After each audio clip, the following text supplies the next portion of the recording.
That thing is not heard, agitation पर जा सकते हैं। लेकिन ये सब करना है to evolve the consensus, not to create divisions. अब जेएनजी की बात है तो अभी जो हुआ है, ग्रीवेंस तो जेन्युइन है। भारत की शिक्षा में बहुत कुछ करने की आवश्यकता है, नहीं हो रहा है, इसलिए बात होती है। तो डायलॉग होना चाहिए। डायलॉग के बाद नहीं होता तो क्या करना, बात की बात है। और मेरा अनुभव ऐसा है जेएनजी के बारे में, हम लोग जेएनजी की आयु में थे तो हमारी पीढ़ी का स्वभाव ऐसा था कि बड़े जो कहते थे वो मान लेते थे, हम क्वेश्चन नहीं करते थे। तो उस समय की परिस्थिति। अभी जेएनजी, वो जेन अल्फा, वो प्रश्न पूछते हैं, उनको लॉजिकल आंसर चाहिए। करेक्ट। और इसके साथ प्यार चाहिए। प्यार है तो ये आंसर दे सकते हैं। आपका मेरा परिचय नहीं, आपस में कोई संबंध नहीं, और आपने प्रश्न पूछा तो मैं तुमको न तो पूछने वाले, ऐसा होगा। लेकिन हम जानते हैं एक दूसरे को, आपस में कुछ संबंध है, तो आपने पूछा तो मैं जवाब दूंगा। तो ये बातें होनी चाहिए। डेमोक्रेसी में ये तरीका है। अंग्रेजी में डिबेट कहते हैं, लेकिन हमारे यहां शब्द है शास्त्रार्थ। उसमें वाद और प्रतिवाद नहीं होता है, उसमें पूर्व पक्ष उत्तर पक्ष होता है। तो हम सब पहलुओं को देखते हैं और हर एक का अपना अपना देखने का नजरिया है, तो एक नया डायमेंशन ध्यान में आता है हर सब्जेक्ट का। तो we get so many opinions, even contrary opinions, that together form the total view of the truth. तो ये होना ही चाहिए। तो जेएनजी ने आंदोलन नहीं करना चाहिए वगैरह, ऐसा मैं करूंगा नहीं। लेकिन कैसे करना, क्या करना डेमोक्रेसी में, इसके तरीके भी बताए हैं। अब कॉन्स्टिट्यूशन हमको जिन्होंने दिया, डॉक्टर बाबा साहब आम्बेडकर का, अगर 2 स्पीचेस हमने पढ़ लिए तो ये कैसे करना, क्या करना, उसका उसमें इंडिकेशन है, वो देखना चाहिए। और हम लोगों को भी ऐसा देखना चाहिए कि अगर जेएनजी चिल्ला रही है तो विरोध के लिए नहीं चिल्ला रही, कुछ तकलीफ है इसलिए चिल्ला। बिल्कुल, उसको ठीक करना चाहिए। एजिटेशन जो होना है वो आपके खिलाफ या मेरे खिलाफ न होकर वो सिस्टम करेक्शन के लिए होना चाहिए। करेक्ट। तब सब ठीक रहेगा। तो इसमें आप मानेंगे कि संवाद यदि पहले से ही शुरू हुआ होता तो ये बाद में विषय ज्यादा ऊपर जाता है नहीं? जो नहीं होना चाहिए वो जब होता है तो कहीं ना कहीं इसमें चूक हो जाती, तभी होता है। किसकी है क्या है ये अलग बात है, लेकिन कमी तो रही है, ठीक हो जाएगी, करनी चाहिए, ऐसे मैं मानता हूं। ठीक है। और इसमें थैंक यू उत्तर के लिए। पर इसमें आप जब आपने बोला कि प्रोटेस्ट पर्टिकुलर डायरेक्शन में करना चाहिए, पर्टिकुलर मैनर में करना चाहिए, अभी सर कई बार ऐसे भी लगता है कि प्रोटेस्ट पे हम निकल आए तो लोग हमें एंटी नेशनल बुला देंगे। हाँ, लोग हमें बोलेंगे saying that this people are agents of some country and so and so. तो सर नहीं, इसमें वो मैं कह रहा हूं ना, इसमें मैं कह रहा हूं हाँ कि जेएनजी अगर एजिटेशन कर रही है तो एंटी नेशनल तो है नहीं, अपने लोग हैं, अपनी नेक्स्ट जनरेशन है। जी सर। इस अपनेपन से, डायलॉग का साथ मैंने बोला अपनापन चाहिए, संबंध चाहिए, वो हमारा संबंध है, उसका रिकॉग्निशन चाहिए, तब ये डायलॉग होता है। वहां की बात हमको समझ में आती है, हमारी बात वहां समझ में आती है, ये होता है, तो होना चाहिए। और जेएनजी वगैरह ऐसी है ऐसा मैं तो बिल्कुल नहीं मानता। आपके विदाउट इट कॉन्टेक्स्ट भी जब जब पूछा गया तब मैंने बताया, और आज भी मैंने आपके सामने बोला है कि मुझे लगता है कि ये जो नई पीढ़ी है जेएनजी, जेन अल्फा, ये अभी जो हमारी एग्जिस्टिंग पीढ़ी है उससे ज्यादा ऑनेस्ट है। अरे वाह, बढ़िया है। और देशभक्ति और सेवा का ऑनेस्ट अपील उसमें चलता है। थैंक यू सर, ये आपने बताया सबसे ऑनेस्ट जनरेशन जेन अल्फा है। लोग बोलते हैं कि बच्चे भगवान का स्वरूप है, तो आजकल के बच्चे जेन अल्फा है, जेन जी है। पर सर तो कई बार ऐसे विषय आता है कि जैसे अभी प्रोटेस्ट में, आंदोलन में हुआ था कि ये बच्चे जो भगवान का स्वरूप है, उन पे कई बार, जो इनोसेंट है, उन पे कई बार लाठीचार्ज होता है, पेलेट गन फायरिंग हुआ था। तो ये सारे विषय के और एक बात, हाँ, आपका क्या मानना है, ये होना चाहिए? ये जो बातें है ना जी, ये क्यों हुआ, क्या हुआ, इसके कारणों में जाना पड़ेगा, जिसके लिए जो जानकारी चाहिए मेरे पास नहीं है, आपके पास भी पूरी नहीं होगी ऐसा मुझे लगता है जी। लेकिन इसको देख के कहां गड़बड़ है ये तय करना पड़ेगा। मैं अभी ये नहीं कह सकता कि क्या हुआ, क्यों हुआ, क्योंकि सही गलत मुझे भी मालूम नहीं। आप भी पढ़कर बता रहे हैं, मैं भी पढ़कर बता रहा हूं। आज सुबह मैं आ रहा था तो कुछ मॉड्यूल्स वगैरह इसमें घुस गए, उनका कुछ भंडाफोड़ वगैरह इसी न्यूज में पढ़ रहा था। वो कितनी सही है नहीं है मुझे मालूम नहीं, लेकिन मुझे अगर आंख मूंदकर विश्वास रखने के लिए कहा तो मैं जैन जी पर विश्वास रखूंगा। क्या बात है, वाह। अभी आपने एक चीज बताई जेन जी के बारे में कि आप वो ऑनेस्ट है, आप आंख बंद करके उन पे विश्वास करते हैं। और आपने एक बहुत महत्वपूर्ण बात बताई एजुकेशन के बारे में और शिक्षा के बारे में। ये संस्था में 300 अभी शिक्षक बैठे हैं, principals and owners of schools, they are also a part of this conversation sir. And therefore I wanted to ask you this sir कि 15 लाख स्कूल्स में अभी भी 1 लाख स्कूल्स है भारत में जहां हम लोगों के पास टॉयलेट्स की सुविधा बच्चियों के लिए नहीं है। तो sir let me finish the question. तो सर, बेटी पढ़ाओ बेटी बचाओ अच्छा स्लोगन है, पर ये स्लोगन में बेटी पढ़ेगी कहां यदि उधर व्यवस्था ही नहीं है टॉयलेट की। तो सर ये एक, सर दूसरा इसमें सर 15,000 स्कूल में अभी तक बेसिकली वाटर की फैसिलिटी नहीं है, पानी पीने की सुविधा नहीं है। तो सर शिक्षा, मैं मानता हूं कई चीज हुई है शिक्षा में, बट शिक्षा में बहुत सारी चीज होनी चाहिए। और मेरे लिए तो ये नेशनल इमरजेंसी है, क्योंकि देश को यदि विकसित बनाना है तो शिक्षा ठीक करनी पड़ेगी। तो आप ये मानते हैं कि that the next generation to become stronger we should focus more on education, and if so what is the one education reform that you propose sir? पहली बात, एक से नहीं होगा, मैं 2-3 बताऊंगा। जी सर। पहला है कि शिक्षा एक कमर्शियल बिजनेस नहीं है जी, वो जीवन की नेसेसिटी है। इसलिए शिक्षा सर्वसुलभ हो, सबको मिले, ऐसा उसका स्ट्रक्चर करना चाहिए। तो इसमें तो बहुत सारा विचार करना पड़ेगा, फीस को लेके सारी बातें। दूसरा, शिक्षा हम सबकी रिस्पॉन्सिबिलिटी है, तो जिसका काम वो ठीक करे वो होना ही चाहिए। नहीं हो रहा है तो गड़बड़ है, उसको ठीक करना चाहिए। लेकिन मैं अपने जगह क्या कर सकता हूं, उदाहरणार्थ कई जगह कई स्थान हैं हमारे यहां, तो ग्रामीणों ने और कार्यकर्ताओं ने मिलके वहां के स्कूल को ठीक किया। तो ये ऐसी फैसिलिटीज नहीं थी, तो गांव वालों ने थोड़ी थोड़ी संसाधन जुटाकर ये फैसिलिटीज उत्पन्न की।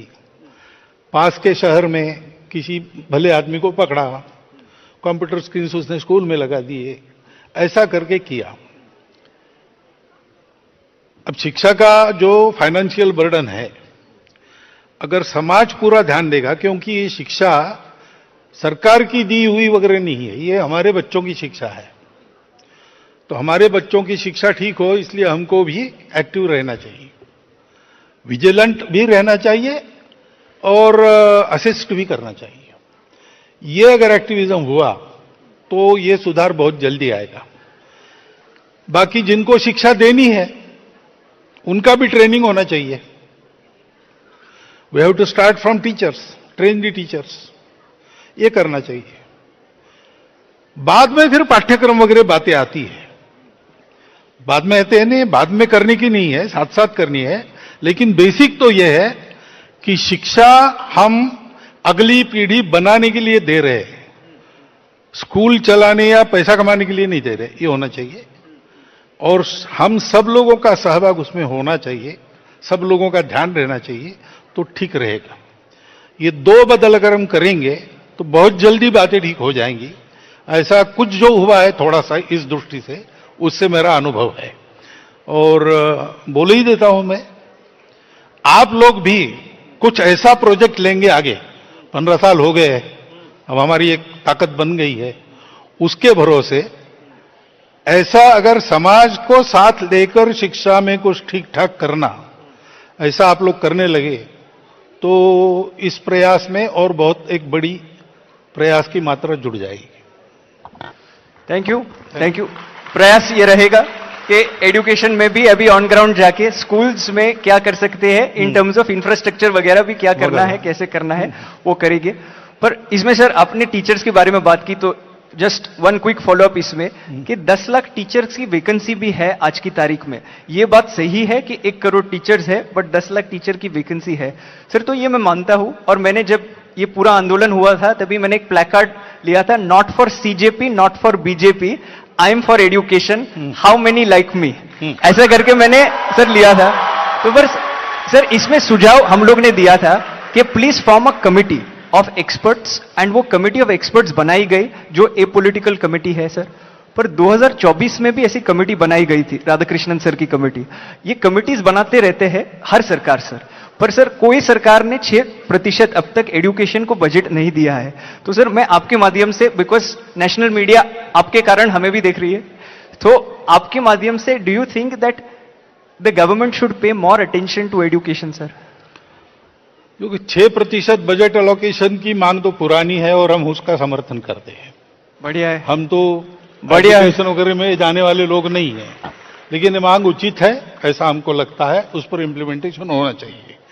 अब सरकार के द्वारा ठीक इम्प्लीमेंटेशन हो, इसके लिए क्या क्या करना चाहिए, केवल वो करने से नहीं होगा। क्योंकि ऐसा तो कभी किसी ने कहा नहीं कि सरकारी पूरी शिक्षा चलाए, तो हम सब मिलकर तो चला सकते हैं। स्कूल चलाने का एक बहुत बड़ा प्रयास हमारे कार्यकर्ता भी विद्या भारती संगठन के माध्यम से कर रहे हैं, तो 23,000 अच्छे स्कूल चलते हैं, बहुत प्रांतों में उसका एक प्रेस्टीज है। तो ये तो कोई बजट वगैरह के भरोसे नहीं हुआ है, अपने नई पीढ़ी के बारे में चिंता और उसके चलते प्रयास, इसी से हुआ है।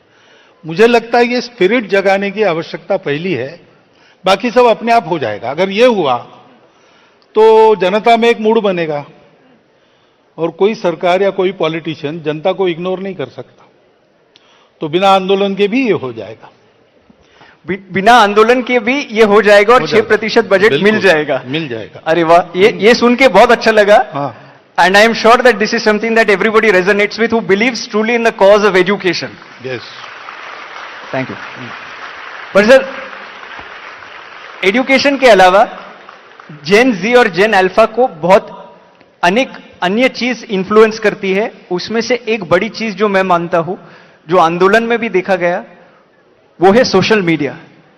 इंस्टाग्राम के वीडियोस बहुत प्रभावित करते हैं। अभी इंस्टाग्राम पे सर ऐसा ही है, एल्गोरिथम जैसे चलते हैं, तो मतलब आप प्राइम मिनिस्टर मोदी के वीडियो लाइक कर लो तो आपको एक ही तरीके की विचारधारा मिलेगी, आप राहुल जी की वीडियो लाइक कर लो तो दूसरी तरीके की विचारधारा मिलेगी। तो इसमें जो बच्चों का जो हो रहा है, they are becoming more and more polarised.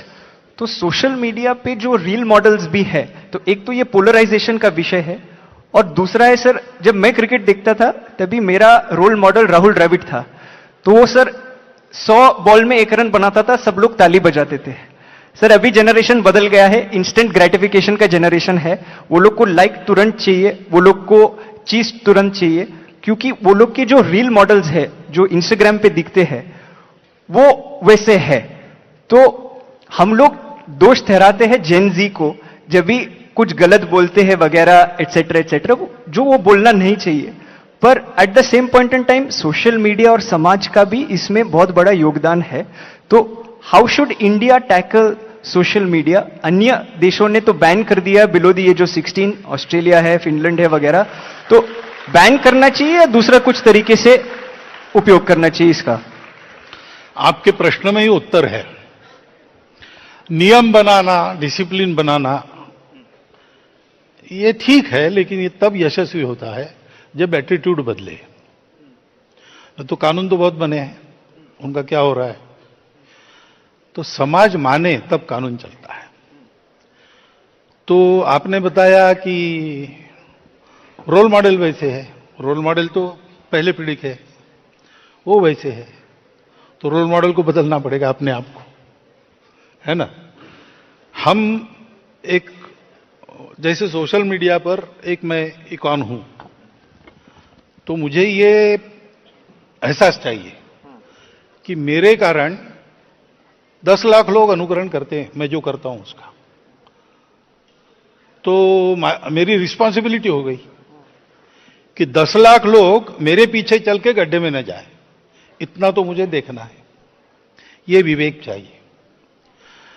Social media में अभी तो टेक्नोलॉजी ऐसी है कि मेरे आपके चित्र बना पर भी हमारे मुंह में शब्द डालकर आवाज सहित सब बातें वैसी ही करके दिखा सकते, फेक वीडियोस वगैरह आते हैं।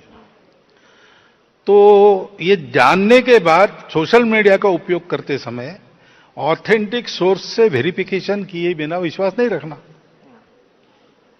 ये देखना चाहिए। तो कुछ डिसिप्लिन हमको, self impose discipline about the media, ये करनी पड़ेगी। जैन जी वगैरह, उनमें ये विवेक उत्पन्न हो क्या करना कैसे करना, ऐसा उसके पहले की जनरेशन हम लोगों को रहना पड़ेगा।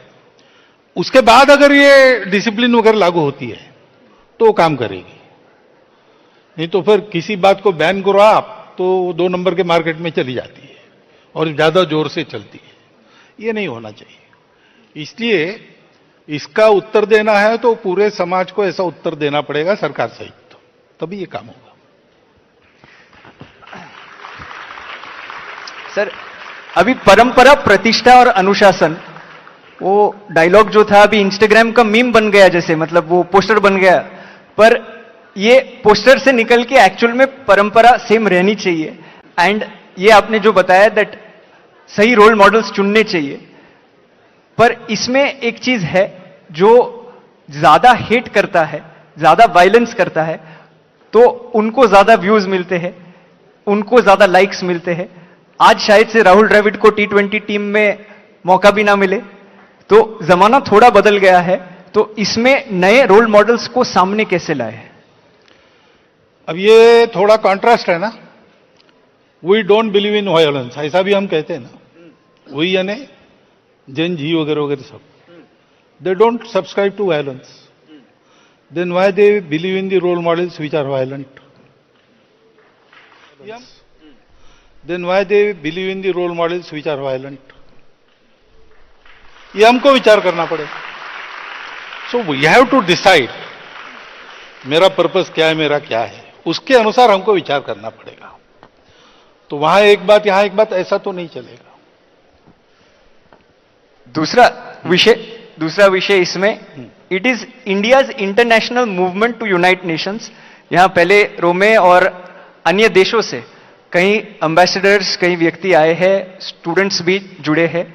तो मेरा प्रश्न यह है कि हमारे बाजू में 2 देश है जो हमारे खास मित्र है, पाकिस्तान और चीन, और ये 2 देशों हमारे साथ काफी बार लड़ाई होती रहती है। जब लड़ाई होती है तभी भारत में विचार ऐसा आता है कि we should not talk to them, that because they are fighting against us. What is your take on civil to civil, civilian to civilian ties in the times of conflict and even otherwise? Should they continue, and if so, how? In the times of conflict, we have to go with whatever our government military does.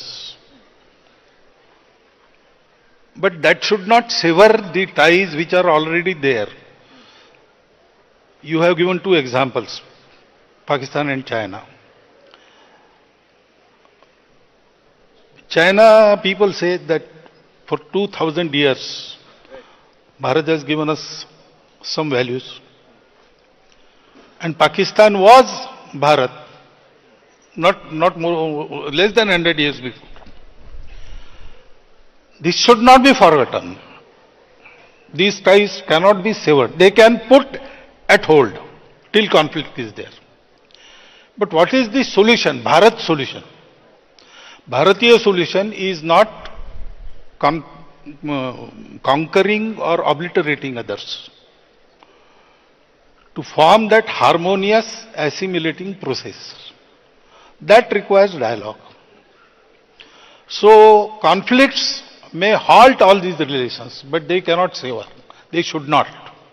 Sometimes, after resolution of conflict, we have to take up the sutra from where we have left it, and we have to continue. So permanent enmity, permanent hatred is not the solution. When there is some trouble, we have to look after it, and there is a way to look after it. We have to be all for that way. But that is a temporary thing. It comes due to politics. It is not that the Pakistanis are wholeheartedly enemies of Indians. That is not, or Indians are like that. It is not there. But states, politics, international borders, that is also there. That is a fact of life. So during conflict, we are with our government. We are with our military. But we know that sometimes it has to cease, and we have to be one. Because humanity is one. How lovely. Humanity is one, and therefore, sir, I think Bharat can be both Vishwamitra and Vishwaguru in that sense.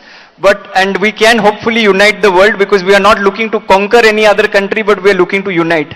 तो sir स्पष्ट पूछ लेता हूं एक बार, आज की तारीख में सिविल सोसाइटी को पाकिस्तान और चीन के जो स्टूडेंट्स है या फिर नॉर्मल सिविल सोसाइटी है, उनके साथ संबंध रखना चाहिए, उनको बुलाना चाहिए, बातचीत करनी चाहिए, हाँ या ना? Not during times of conflict, I tell you. Now conflict is a military war or even terrorism. That is a sort of conflict. This terrorism is not only a terrorism by radical groups. It is a whole philosophy behind it. And there is a policy behind it. 1,000 cuts. So it is a hidden war. So we have to treat it accordingly. Okay. Understood. दूसरा विषय जो international बच्चों में काफी बातचीत होती है, अभी भारत में बातचीत होती है अबाउट द LGBTQIA+ कम्युनिटी. तो ये विषय पे आपने कई बार बोला है, and you have spoken and you have said that everybody is a part of the same community and we should treat everyone in the same manner. But sir, my question then to you in this is कि same sex marriage जो है अब तक वो legalise नहीं किया गया है, एंड संघ की विचारधारा इस पे और जेन जी और जेन अल्फा में ये काफी बात होती है. उसके लिए मैं आपको पूछना चाहता हूं that why is the RSS stating that same sex marriage should be disallowed? तो same, did I ever say same manner? Sorry sir, did I ever say same manner? No sir, no. No. LGBT or whatever, they are all part of the society. Thank you. Which we belong to. And in our society, there is a tradition of accommodating. There were systems. Now, marriage is not, in our tradition, vivaha. That is not a convenience created so that two people should live together. It is an institution which is created by marriage. Family. Family is unit of society. And next generations are trained in kutumba or family to be good citizens of that country. So training of next generation by their relations, mata, pita, all these things. That is also an ancient system running.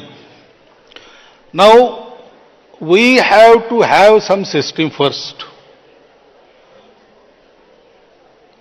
The existing system, if we disturb, and new systems we don't have, that will create a conflict. Secondly, we cannot mix these things. we have to prepare the society first. Because laws don't dictate society. Society dictates the laws. है ना? जी So we have to educate the society first. That stage is not there.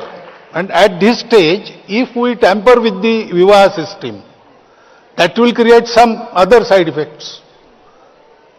So instead of that, prepare a system which can accommodate all these people. They are part of the society. And it should be seen to accordingly. That is definite. But manner can change. Manner has to change. This situation, we have to have these special measures. That is why same-sex marriage, don't say that. How the same-sex companions can live together, you have to devise some system. You can form a law for that. Society will accept that. How lovely, how lovely, how lovely. So same sex companionship, उसके बारे में विमर्श और विचार करना चाहिए and eventually उस पे कोई law pass करना चाहिए कि that becomes acceptable in society. I am so glad. Not only that, Yes. that will continue the smooth running of the society in future also. That type. For Gen Z and Gen Alpha and the many conversations that we have about this government having progressive and sometimes not so progressive views and have people from the same ideology having such views, I am so glad that you made this statement, clarified it, and you said this. Sir, और एक विषय है महिला के बारे में, and you have stated saying that men must step back and empower women to lead. And I quote you in this word to word, आपने ये बताया है. According to you, what is the role of Indian women in society today? Role of women in not only Bharatiya society, everywhere in the world, we take it that it is equal and complementary to each other. So, they have to be trained in capacities as we train men in capacities. So everything they can do and everything they should be trained for. और क्या पूछना है? That role is there.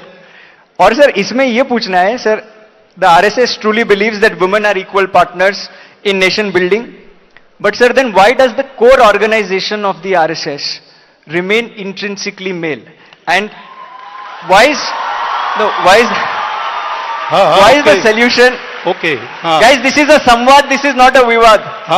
No, it's okay. This is samvad. You are asking questions from their mind. That is why they are clapping. Sir ये भी clarify कर दूं, लोगों को लगेगा मेरे प्रश्न है, मतलब में डांट भी मुझे पड़ेगी, श्रेय भी मुझे जाएगा, तो मैं पहले ही बोल देता हूं that these questions, the reason why they are clapping so much, have been crowdsourced from the students who are sitting here, not just sitting here, but from all the schools and colleges that we work with. Okay. So उसके लिए ताली ज्यादा बजा रहा है. हाँ.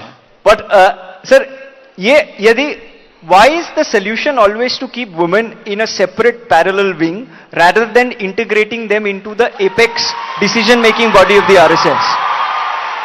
So this question has been asked because you have incomplete information. In all the organizations that Swayamsevaks are running, women are shouldering responsibilities with men in equal capacities.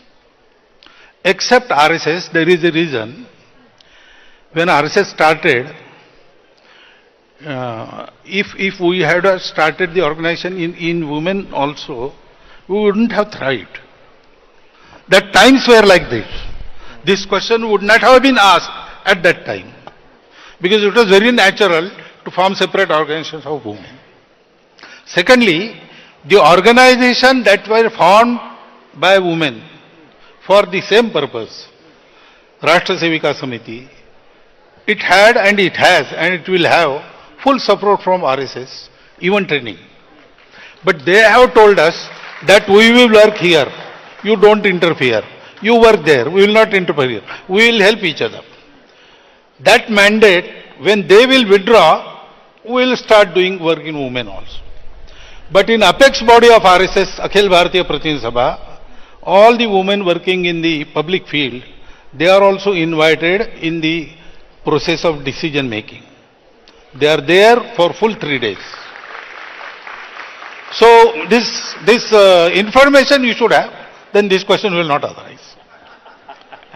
So sometimes we need this kind of information from you. Yes. It is better that you give it than I That give is it. why you ask questions and I answer them.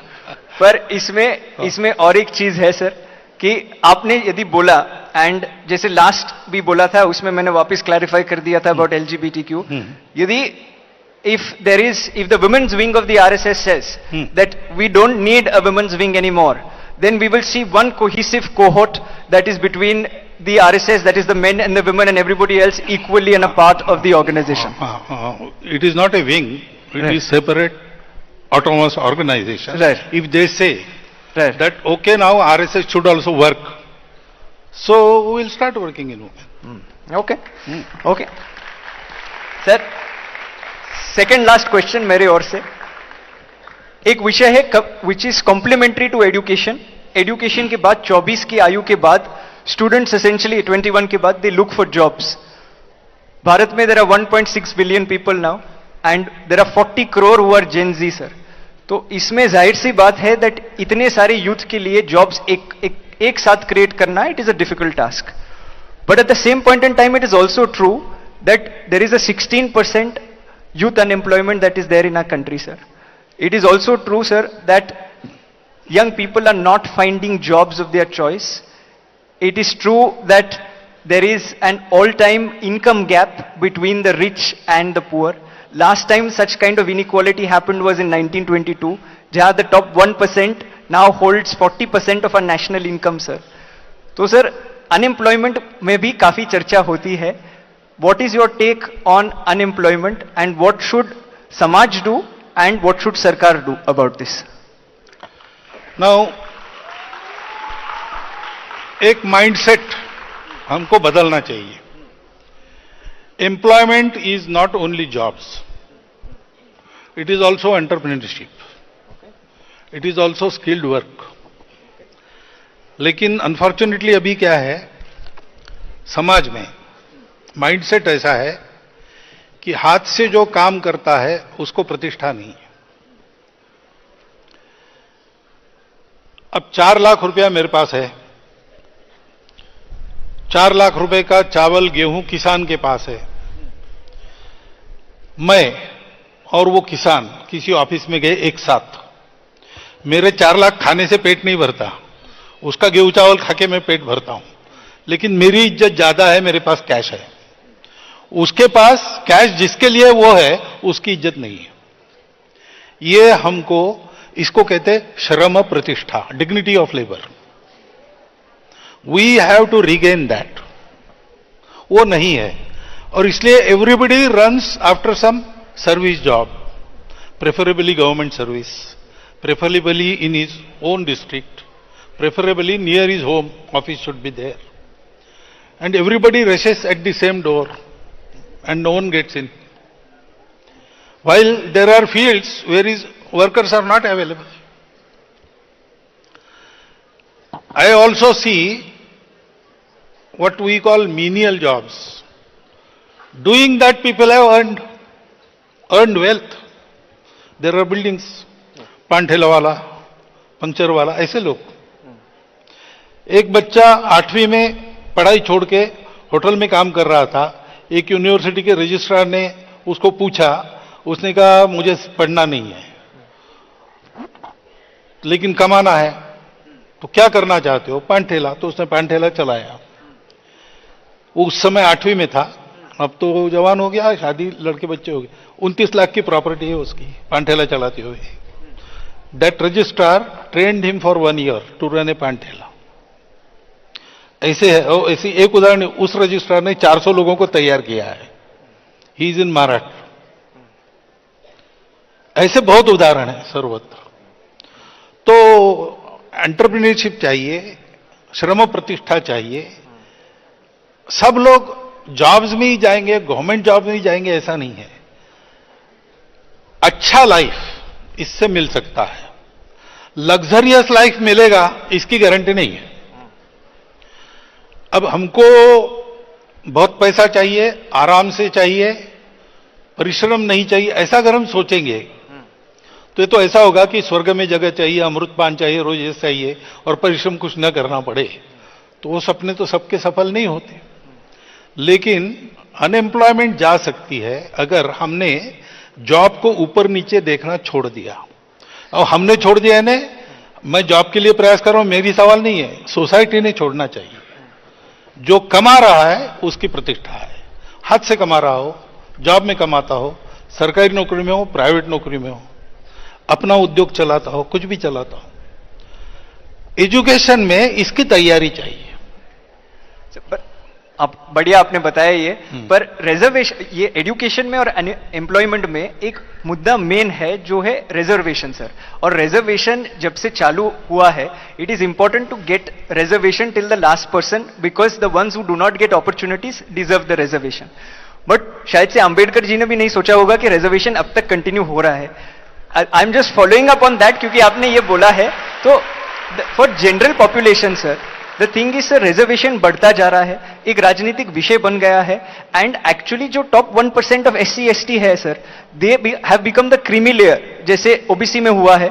और sir वो ही सारे reservation ले लेते हैं। तो general category के बच्चे जैसे मैं हूं सर, मेरिट में अच्छा था, इतना अच्छा भी नहीं था पर मेरिट में अच्छा था, पर सर कट ऑफ लिस्ट में मेरा नाम लास्ट आया।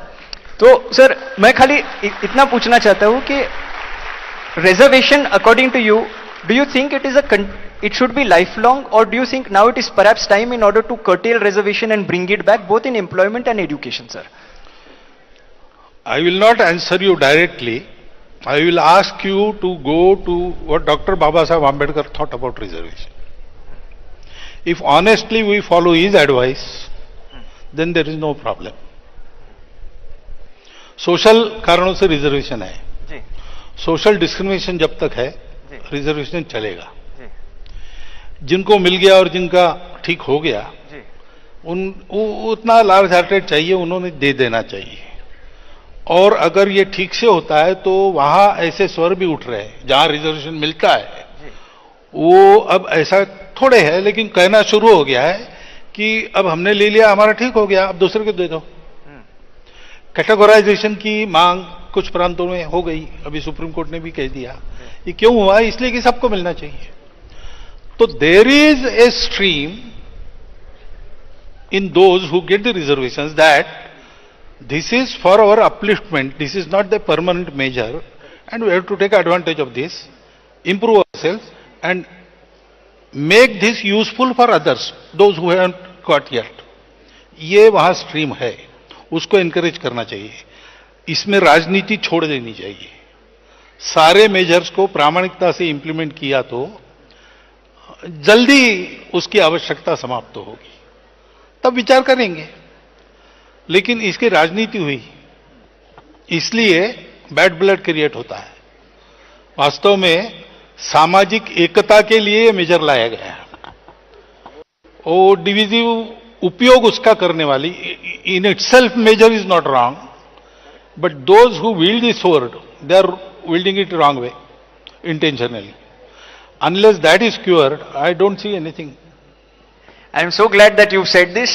Coming from somebody like you, I am sure the country is listening. But एक आखिरी प्रश्न जो था वो पर्यावरण पे है, क्योंकि climate change is something that we keep talking about in our conferences. 108 conferences करते हैं सर एक साल में, आप जानते हो, और बाद में ये आखिरी का कार्यक्रम होता है। तो क्लाइमेट चेंज के बारे में everybody is very passionate in Gen Z and Gen Alpha, and this is across. Mumbai में भी है, मदुरई में भी है, ये छोटे शहर में है, छोटे बड़े शहर में सेम समस्या है। वो लोग बोलते हैं कोई भी सरकार है सर, भाजपा है या कांग्रेस है या राष्ट्रवादी है, जो भी है, जब भी हम लोगों को आवाज उठाना है कि आप पेड़ पौधे क्यों काट रहे हो, you can build the road in a different manner, and सरकार नहीं सुनती। तो सर क्या करना चाहिए? क्योंकि हमारी आयु अभी जो बैठे हैं, तो हमारी आयु है 15, 16, 17, 18, 19। तो आपका क्या सुझाव है? What should young India do when they believe so much in climate change, but sometimes governments don't believe as much in climate change? Government is a different thing. Correct, हमको क्या? Anywhere government is a different thing. it has to act in so many pressures. Secondly, the available model of development is itself unsustainable. That is why they have to plan for sustainability goals. And the only country which fulfills that goals per year is Bharat. तर मोहन भागवतांचा जेनझीशी संवाद सुरू आहे आणि अनेक मुद्द्यांवर त्यांनी अत्यंत दिलखुलासपणे भाष्य केलेलं आहे. मग त्याच्यामध्ये देशातली शिक्षण व्यवस्था असेल, रोजगार, उद्योग, व्यवसाय, यानंतर समलैंगिक विवाहासंदर्भात, त्यासोबतच पर्यावरणासंदर्भात देखील त्यांनी आपली मतं मांडलेली आहेत. या संवादाकडे आपलं लक्ष असेलच. तुर्तास